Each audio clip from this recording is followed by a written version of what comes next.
इसके प्रोटेस्ट करने के लिए हुकूमत के पास जाते हैं तो हुकूमत मना करती है, और जब हाई कोर्ट में जाते हैं तो बॉम्बे हाई कोर्ट का ये जजमेंट आता है कि ये देश प्रेम नहीं है कि आप गज़ा के बारे में बात करें। जो 8 सेंटर बनाए गए हैं वो डेथ ट्रैप बन चुके हैं, वो मौत का जाल बन चुके हैं। वहाँ पे तकरीबन 1000 से ज़्यादा लोग मर चुके हैं जो खाना कलेक्ट करने के लिए गए हैं। हमारे मुल्क में भी हम देख सकते हैं कि जिस हिसाब से इस जेनोसाइड के ख़िलाफ़ आवाज़ उठनी चाहिए थी और हमारे मुल्क का रोल होना चाहिए था, उस किस्म का रोल हम नहीं देख पा रहे हैं। गज़ा का जेनोसाइड इंसानी तारीख़ में, ह्यूमन हिस्ट्री में एक ऐसा जेनोसाइड है जो लाइव स्ट्रीम जेनोसाइड इसको कहते हैं, कि हम अपने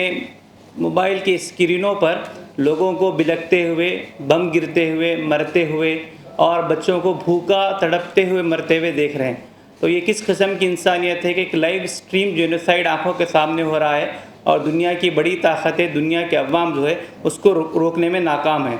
बम से तो लोग मर रहे थे, 1 लाख के करीब लोग मर चुके हैं, लेकिन अभी हम देख रहे हैं कि एक नया सिलसिला ये शुरू हुआ है कि लोग जो खाना कलेक्ट करने के लिए जाते हैं, जो 8 सेंटर बनाए गए हैं वो डेथ ट्रैप बन चुके हैं, वो मौत का जाल बन चुके हैं। वहाँ पे तकरीबन 1000 से ज़्यादा लोग मर चुके हैं जो खाना कलेक्ट करने के लिए गए,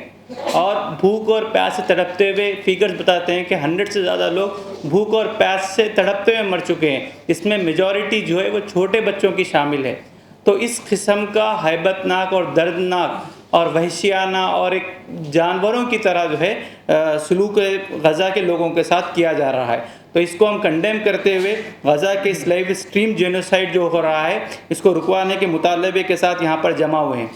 दूसरी बात ये अर्ज़ करना है कि हमारे मुल्क में भी हम देख सकते हैं कि जिस हिसाब से इस जेनोसाइड के ख़िलाफ़ आवाज़ उठनी चाहिए थी और हमारे मुल्क का रोल होना चाहिए था, उस किस्म का रोल हम नहीं देख पा रहे हैं। और जब इसके प्रोटेस्ट करने के लिए हुकूमत के पास जाते हैं तो हुकूमत मना करती है, और जब हाई कोर्ट में जाते हैं तो बॉम्बे हाई कोर्ट का ये जजमेंट आता है कि ये देश प्रेम नहीं है कि आप गज़ा के बारे में बात करें। तो हम इसको भी यहाँ पर कंडेम करते हैं और हम ये समझते हैं कि क्या आप जो फ्रीडम फाइटर गांधी जी थे उनके बारे में भी आप कहेंगे, जिन्होंने फ़लस्तीन के लिए आवाज़ उठाई थी, तो क्या आप उनके बारे में भी ये बात कहेंगे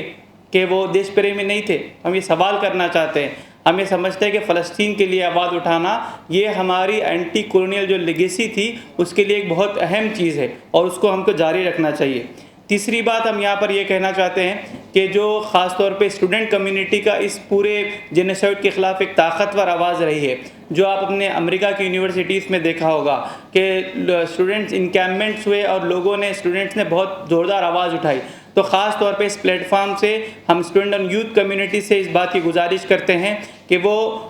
मास रैलीज़ के ज़रिए, प्रोटेस्ट के ज़रिए और स्ट्रीट प्रोटेस्ट के ज़रिए, कैंपस प्रोटेस्ट के ज़रिए, बाइकॉट की आवाज़ के ज़रिए, इन सब चीज़ों के ज़रिए से इस जुल्म के ख़िलाफ़ आवाज़ उठाए और इस क्रिटिकल हिस्टोरिकल जंक्शन पे वो अपना रोल अदा करे। तब हम ये कह सकते हैं कि हम जो लेगेसी का हिस्सा थे, जिस फ्रीडम के लिए हमने लड़ा था, जिसके लिए गज़ा के लोग लड़ रहे हैं और ऐसे ताकतों के ख़िलाफ़ लड़ रहे हैं जो इंसानियत को ग़ुलाम बनाना चाहती है और उनको मारना चाहती है। तो इस प्रेस कॉन्फ्रेंस से हम इसी पैगाम को student Islamic organisation of India SIO की जानिब से रखते हैं, और इस सिलसिले में हम लोग एक सॉलिडारिटी वीक भी पूरे मुल्क भर में मना रहे हैं, जहाँ पर हम मास रैलीज़, प्रोटेस्ट और यूथ में अवेयरनेस के ज़रिए से फ़लस्तीन का मुद्दा उठाने की कोशिश कर रहे हैं। बहुत बहुत शुक्रिया। मेरा नाम अब्दुल हफीज़ है, national president SIO of India. बहुत बहुत शुक्रिया।